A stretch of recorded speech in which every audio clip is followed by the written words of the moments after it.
Welcome back to Boomer TV. We're glad that you found us here on WFYI, and we're glad you're watching, and hopefully you brought a few friends. And you could fit a lot of friends inside the vehicle that we're going to profile tonight. An RV, a recreational vehicle. Maybe you've thought about renting one or buying one. We are going to show you all the little gadgets and gizmos that come with it. I think I'm ready, Julie.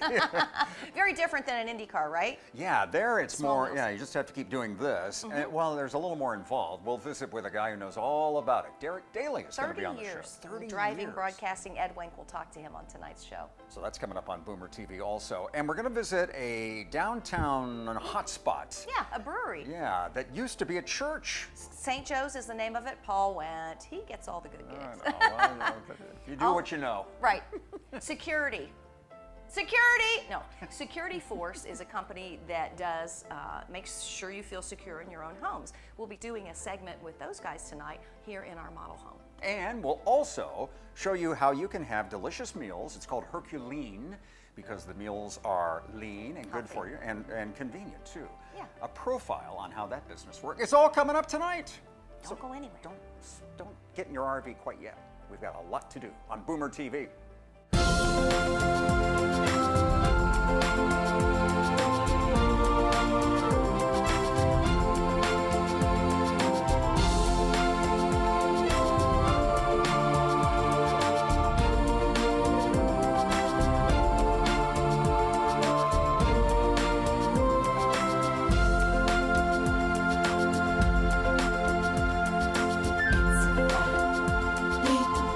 Boomer TV is made possible with support from Westport Homes, dedicated to building homes for every chapter of life, with plans and details that match a customer's specific needs and style.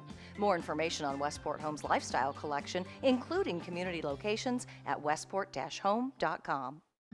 Altman, Poindexter, and Wyatt Lawyers, helping people with business and estate planning. More information is available at apwlawyer.com.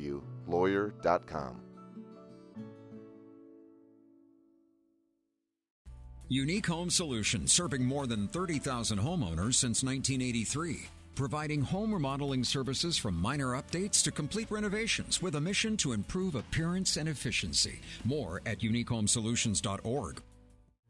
Have you ever thought about just selling everything and purchasing an RV, a recreational vehicle, and just touring the country? get your motor run and head out on the highway, that kind of stuff? Yes, it might be kind of cool.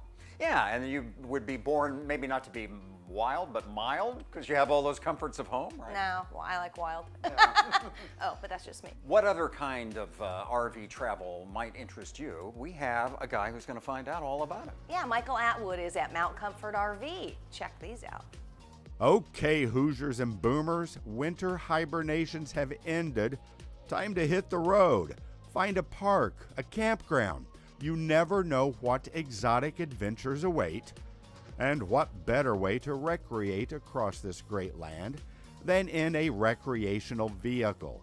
We caught up with Rusty Eckstein of Mount Comfort RV to learn more about auto recreation. Turns out Indiana has a rich heritage when it comes to RVs. Most RVs on the road today were built in Indiana. Historically, the RV industry, manufacturing-wise, 60 to 70% of RVs have been built in Indiana. There are some other places, Alabama, Iowa, even Oregon, that have a little bit of production of that. But the majority of it's right here in northern Indiana and maybe a little bit into southern Michigan. The RV industry is currently experiencing record sales. Folks who analyze the industry expected to see sales bloom as boomers retired, climbed out of their lazy boys, and hit the road. But what they are finding is that even boomers' kids are seeking the RV experience.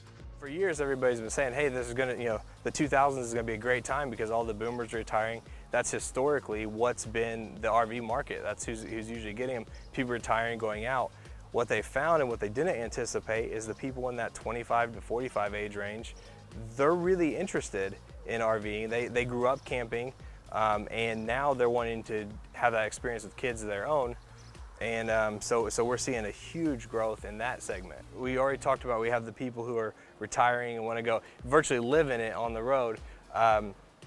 We're also seeing a lot of people who are wanting to use them for tailgating, not just at professional sporting events, but at high school events and college events, you know, we got a nice pond out here. You can hear the geese in the background, birds chirping. You know, like this campground, they have miniature golf and pools and all kinds of stuff you can do. That's what it's all about, is, you know, having fun with your family. Rusty also told us the RV market has been sensitive to consumer needs, the first being the desire to have all the amenities of home, regardless of where you go. But the RV market has also reacted the way Goldilocks did back in the bear's home. If one is too big, another too small, maybe this one is just right. A lot of people, they think RVs, oh, that's that big bus looking thing, you know, that's 40 feet long and $500,000, and that's really not the case, you know, all the time. Somebody who says, you know, hey, I could drive this 20-foot long, you know, RV, and this still has all the same amenities, and, you know, it's less money than most SUVs are.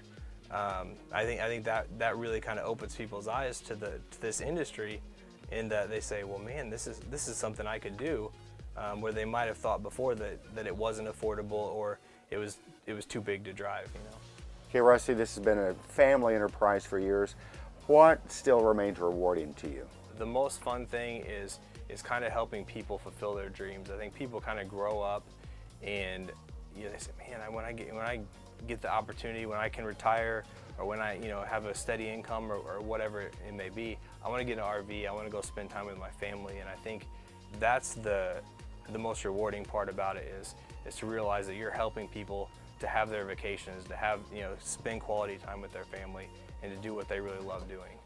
Rusty, we got such a beautiful day. Thanks for the beautiful day, and thanks for showing us a little bit about that RV experience. Yeah, thank you for having us. Just really appreciate it. For Boomer TV, I'm Michael Atwood.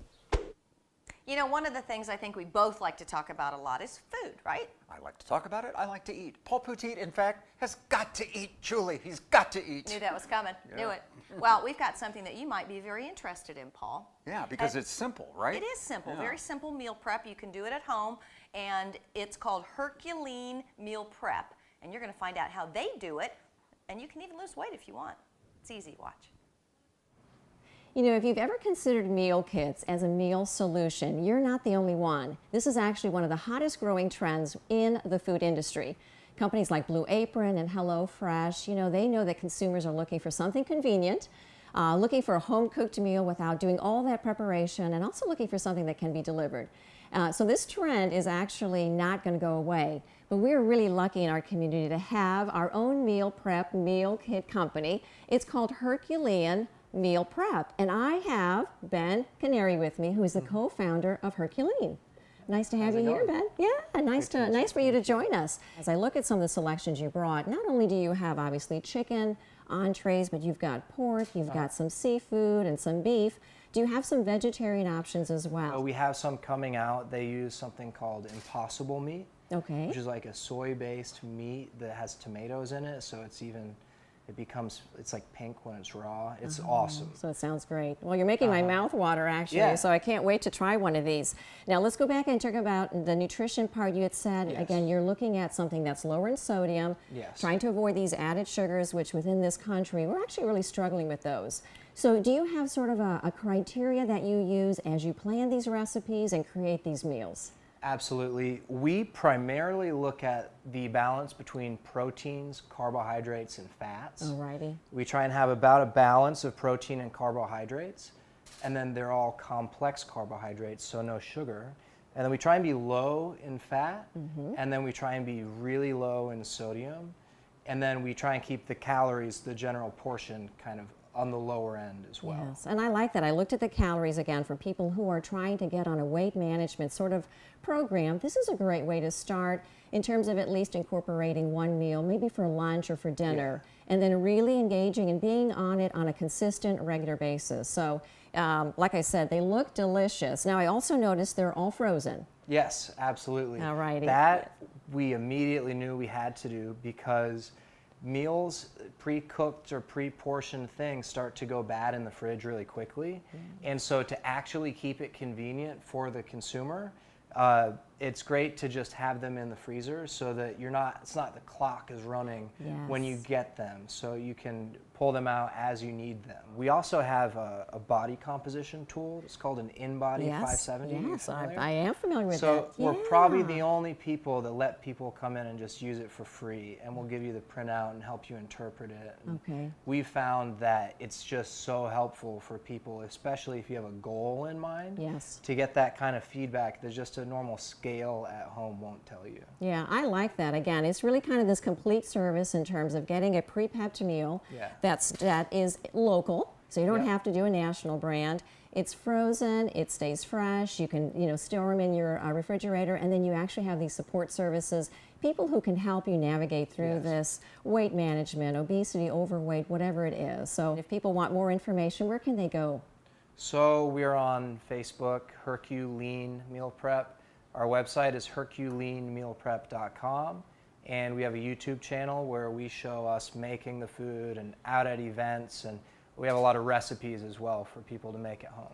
And as a registered dietitian, I really like the kind of product that you've created because it certainly helps people with that convenience of meal prep. You've got the calories posted, you're looking at the macronutrients, and you're providing those support services within a location that hold people accountable, and they have somebody to see on a weekly basis. So again, congratulations on a product. Well done. Thank you.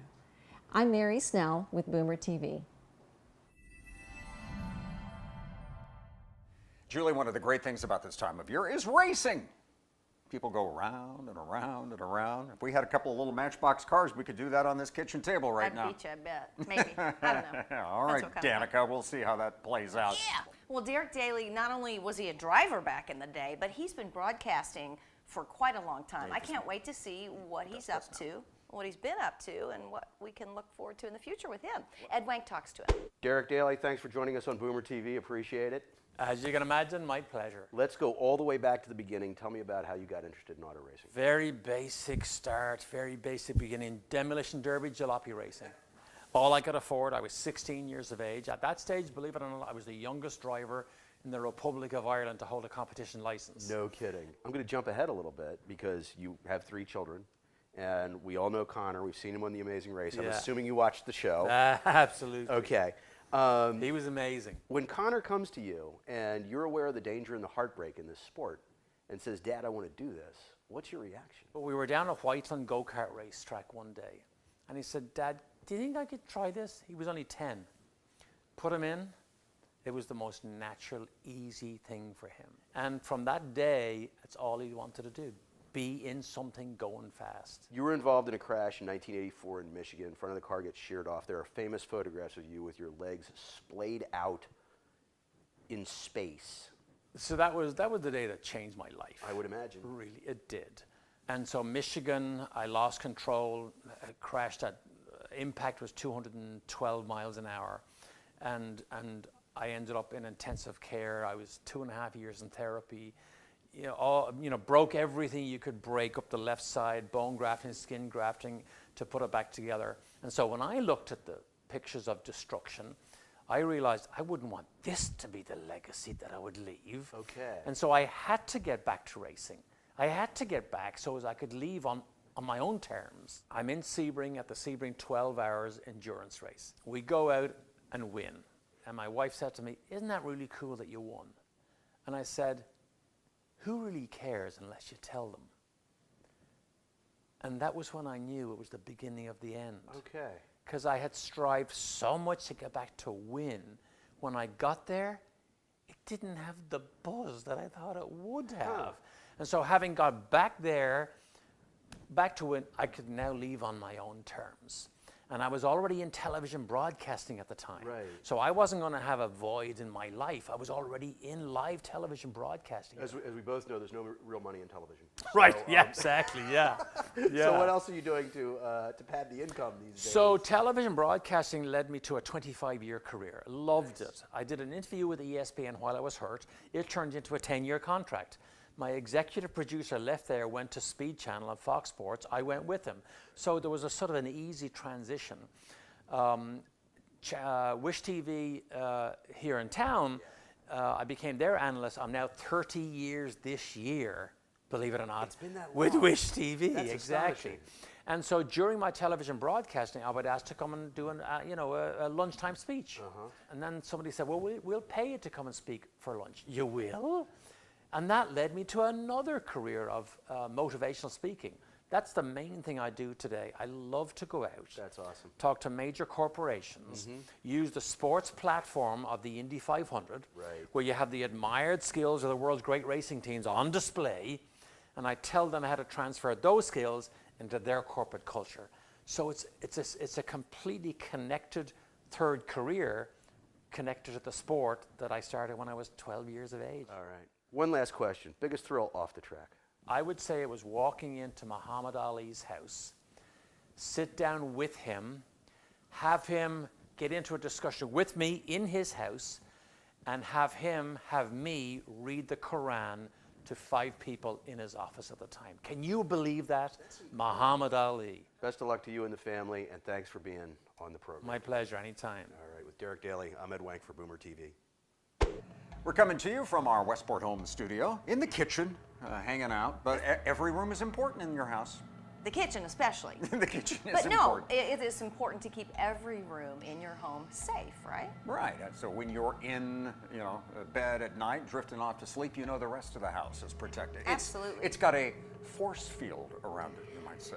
You mean a security force field? Perhaps that's what I mean, Julie. Security Force is going to take us through this beautiful model home where we're doing our taping today and show you how you can be safe whether you're at home or you're not. How important is security to you? We never think it can happen to us, but it might.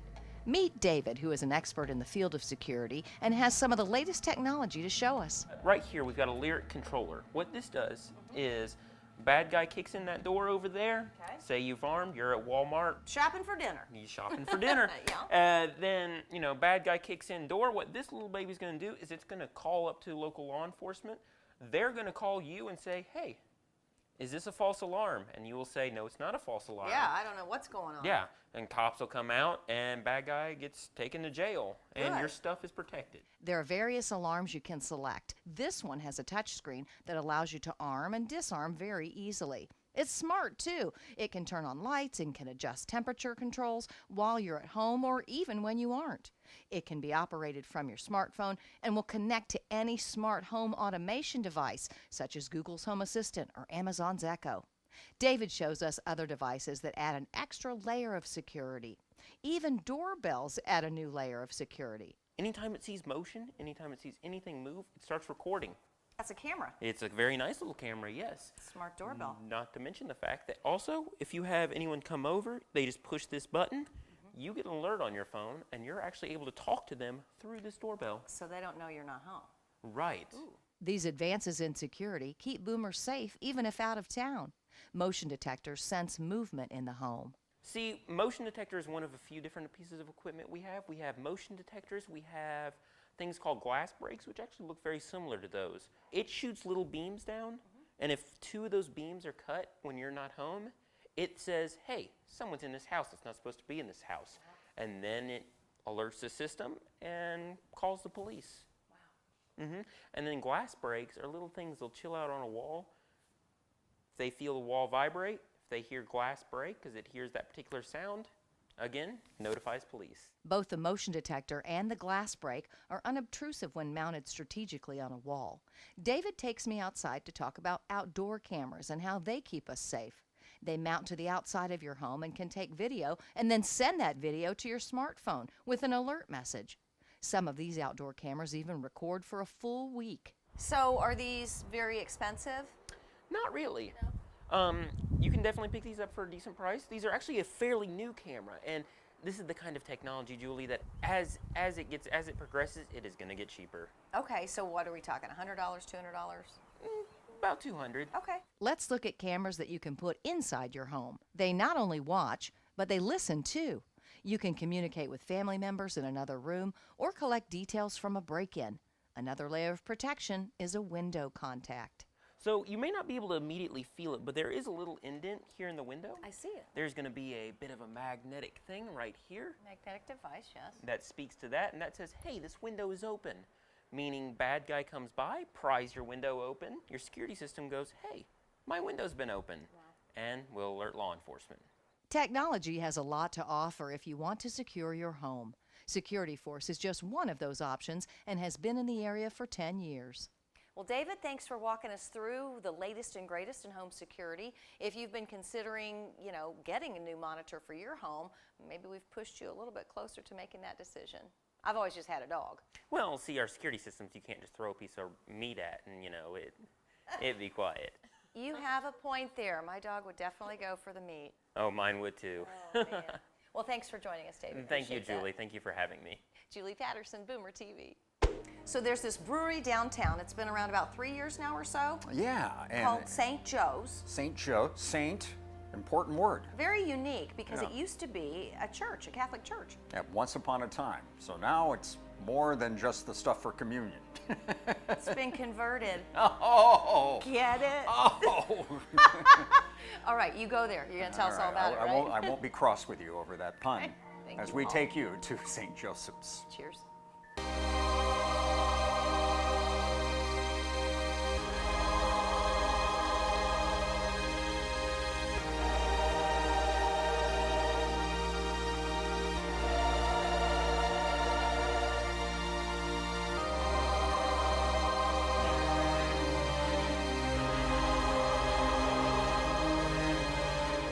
Behind us, as we stand right now, is a very impressive area that obviously used to be where the altar was and where the priest would conduct Mass.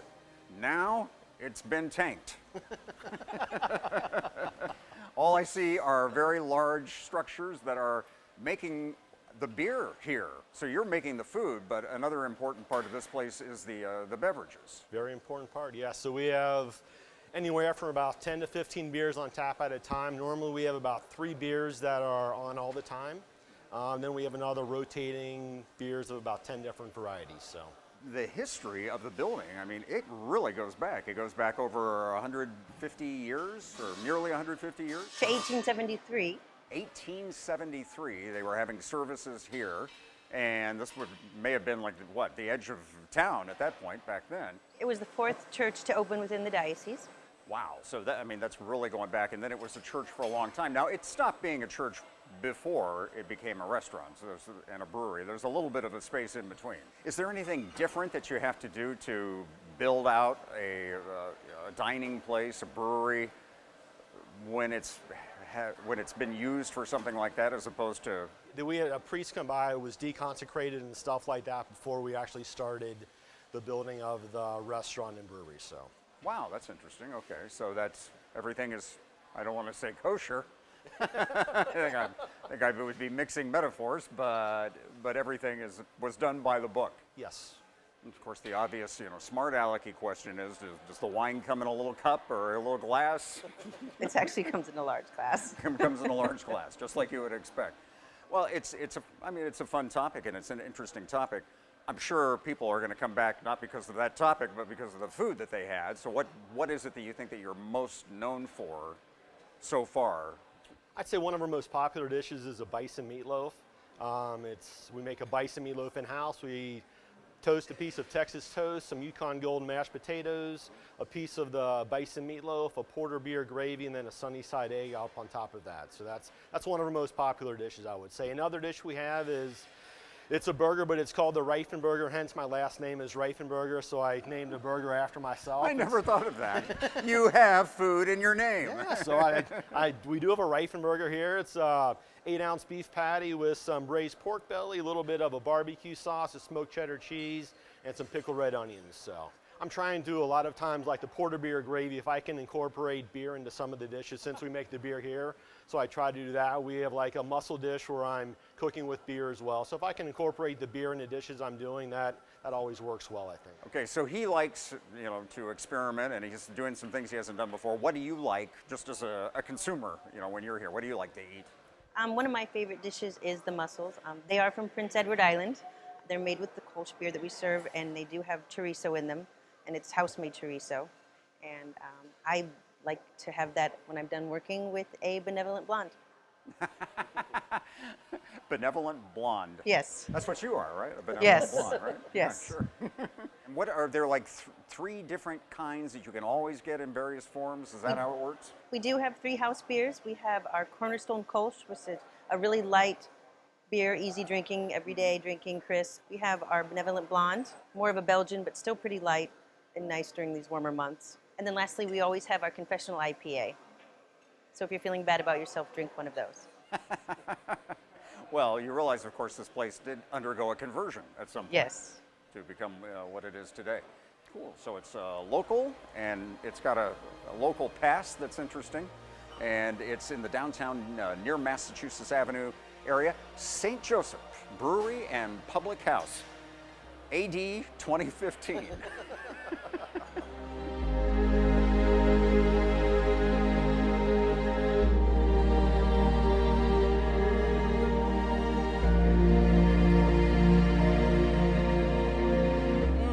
This show was so good. I'm so sad that Julie Patterson couldn't join us for the end of it. That's terrible. She's not going to forgive me for hijacking the end of the show, but it's so good. This is the bison meatloaf sandwich that we had talked about earlier, and that's the Reifenberger with Chef Scott Reifenberger that has a little bit of the pork in it too.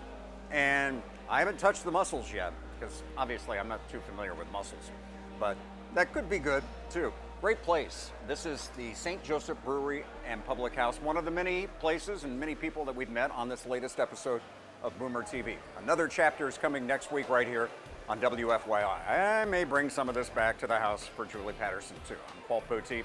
We'll see you soon. For more all things Boomer, just visit our website. That's indieboomer.com.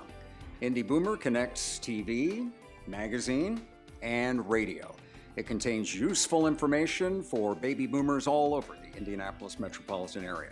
And you can like us on Facebook and follow us on Twitter and Instagram.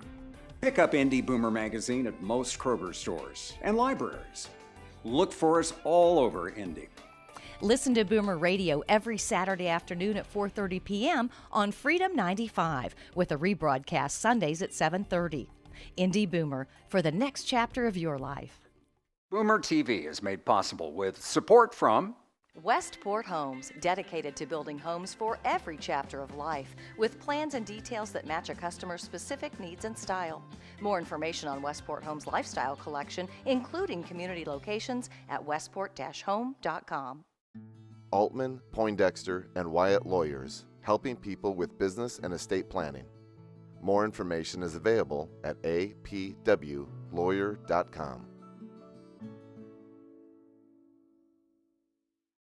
Unique Home Solutions, serving more than 30,000 homeowners since 1983. Providing home remodeling services from minor updates to complete renovations with a mission to improve appearance and efficiency. More at uniquehomesolutions.org.